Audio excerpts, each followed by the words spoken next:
আমরা খুব উদ্বেগের সঙ্গে দেখছি যে তথ্য কমিশন অকার্যকর হয়ে আছে এই গত কয়েক মাস ধরে।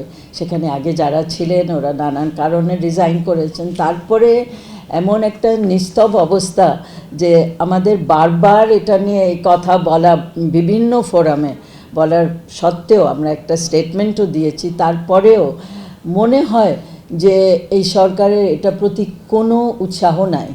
সেটা আমাদেরকে একটু অবাকও করছে এবং আমি মনে করি এটা একটা উদ্বেগের কারণ। একটি জিনিস নিশ্চিত করতে হবে, যাতে আগের যে দৃষ্টান্ত স্থাপিত হয়েছিল একটা পর্যায়ে এসে তথ্য কমিশন দলীয় ক্যাডার দ্বারা পরিচালিত হয়েছে।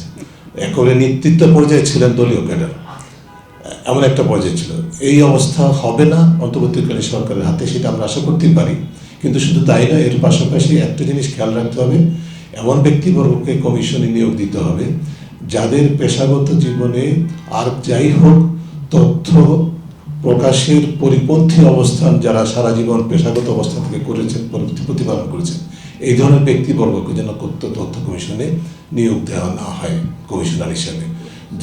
এবং সেটা যদি করা হয় তাহলে তথ্য কমিশনের যে মূল উদ্দেশ্য সেটা কিন্তু লঙ্ঘিত হবে। স্বচ্ছতা, জবাবদিহিতা, দুর্নীতি হ্রাস করা, সেইখানে যখন আইন দ্বারা সৃষ্ট প্রতিষ্ঠান এবং যখন তাদের পদমর্যাদা সচিব পদমর্যাদায় বা ক্যাবিনেট সেক্রেটারি পদমর্যাদায় হয় বা বিভিন্ন ধরনের উপমন্ত্রীর পদমর্যাদায় হয়, তখন এবং যাদের বিচারিক কার্যক্রম করার ক্ষমতা দেওয়া হয়েছে, সেইটাতে কোথাও কোথাও আমরা দেখি যে চ্যালেঞ্জ তৈরি হয়, কোথাও কোথাও চ্যালেঞ্জ, এবং এই চ্যালেঞ্জের পরিমাণ আছে বলে আমরা বিশ্বাস করি, দৃশ্যমান আমাদের কাছে।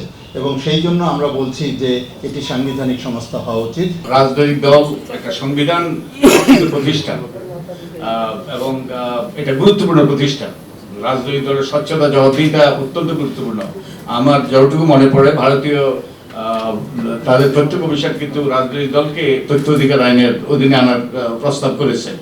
এবং আমরা নিজেও, আপনারা জানেন যে আমি নির্বাচন ব্যবস্থা সংস্কার কমিশনের প্রধান ছিলাম, আমরাও কিন্তু প্রস্তাব করেছি রাজনৈতিক দলকে তথ্য অধিকার আইনের অধীনে আনার জন্য। সো আমি অনুরোধ করব আমরা একটু সাহসিকতা প্রদর্শন করি, এটা গুরুত্বপূর্ণ। কারণ তাহলে এর মাধ্যমে কিন্তু রাজনৈতিক দল যদি স্বচ্ছ জবাবদিহি না হয়, তাহলে কিন্তু অতীতে যা করতেছে তাদের পুনরাবৃত্তি করতে পারে। অতএব আমার অনুরোধ থাকবে।